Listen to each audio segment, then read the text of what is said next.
করে এই অপরাধের জন্য আমার পথ থাকবে না, কোনো সমস্যা নেই। শেখ মুজিবকে জাতির পিতা হিসেবে সম্বোধন করলেন বিএনপি নেতা আব্দুল্লাহ। আপনি যে দলই করেন বঙ্গবন্ধুকে জাতির পিতা মানতেই হবে, এমনটি বললেন মেহেরপুর জেলা বিএনপির আহ্বায়ক কমিটির সদস্য মোহাম্মদ আবদুল্লাহ খোকন।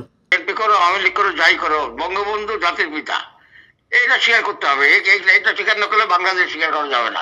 শেখ মুজিবুর রহমানকে জাতির পিতা বঙ্গবন্ধু সম্বোধন করাকে কেন্দ্র করে প্রশ্নের সম্মুখীন হন মোহাম্মদ আবদুল্লাহ। ছাত্রদল নেতা মশিউর রহমান লিপ্টনের সাথে ফোনালাপকালে তিনি এসব কথা বলেন, যা এখন ছড়িয়ে পড়েছে সোশ্যাল মিডিয়া, ফেসবুকে। লিপ্টনের সাথে সেই ফোনালাপে তিনি বলেন, আমি সবসময় বঙ্গবন্ধুকে জাতির পিতা সম্বোধন করি।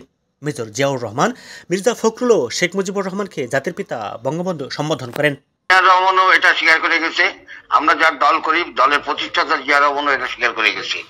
এটা কেউ আমাদের দলের অনেক নেতাই আমাদের ফখরুল ইসলাম আলমগীরও দেখবা এই সম্বোধন করছে। তিনি আরো বলেন, শেখ মুজিবুর রহমানকে জাতির পিতা বঙ্গবন্ধু সম্বোধন না করলে বাংলাদেশকে অস্বীকার করা হবে। শেখ হাসিনা খারাপ কাজ করেছে, দেশনেত্রী বেগম খালেদা জিয়াকে অপমান অপদস্থ করেছে, তার বিরুদ্ধে যা খুশি করো, তাতে কোনো সমস্যা নেই, তবে বঙ্গবন্ধু জাতির পিতা এটা কোনোভাবে অস্বীকার করতে পারি না। শেখ হাসিনা খারাপ করছে, তাদের পুরাও জ্বালাও, যা খুশি করো, ও সব ঠিক আছে।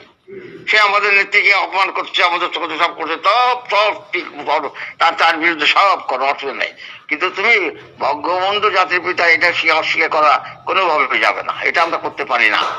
বিএনপি নেতা আব্দুল্লাহ বলেন, শেখ মুজিবকে জাতির পিতা হিসেবে সম্বোধন করাকে কেন্দ্র করে আমাকে জেলা বিএনপির পদ থেকে সরানো হলেও আমার কোনো আপত্তি নেই। আরে দূর, পদ তো না থাক, দরকার নাই পদ।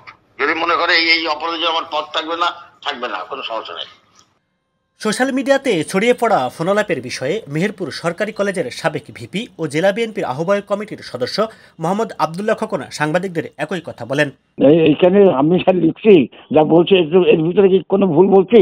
তো আজকে শেখ হাসিনা অন্যায় করছে, তার বিরুদ্ধে হচ্ছে আমরা অন্যায় করলে আমাদেরও হয়েছে, আমরা আবার যদি করি আবার হবে। তাই যেমন বলছে না যে আমরা যদি ভুল করি তাহলে আমাদেরও অপরিণতি পার্টি হাউসটার মধ্যে হবে, বলেনি? উল্লেখ্য, মোহাম্মদ আবদুল্লাহ মেহেরপুর জেলা ছাত্রদলের প্রতিষ্ঠাতা সভাপতি ও মেহেরপুর সরকারি কলেজের সাবেক ভিপি ছিলেন। এছাড়া গাংনী উপজেলা বিএনপির সাবেক সভাপতি ও সাধারণ সম্পাদক এবং মেহেরপুর জেলা বিএনপির সাবেক সহসভাপতি। বর্তমানে তিনি মেহেরপুর জেলা বিএনপির পূর্ণাঙ্গ আহ্বায়ক কমিটির সদস্য। জাহিদ মাহমুদ, মেহেরপুর।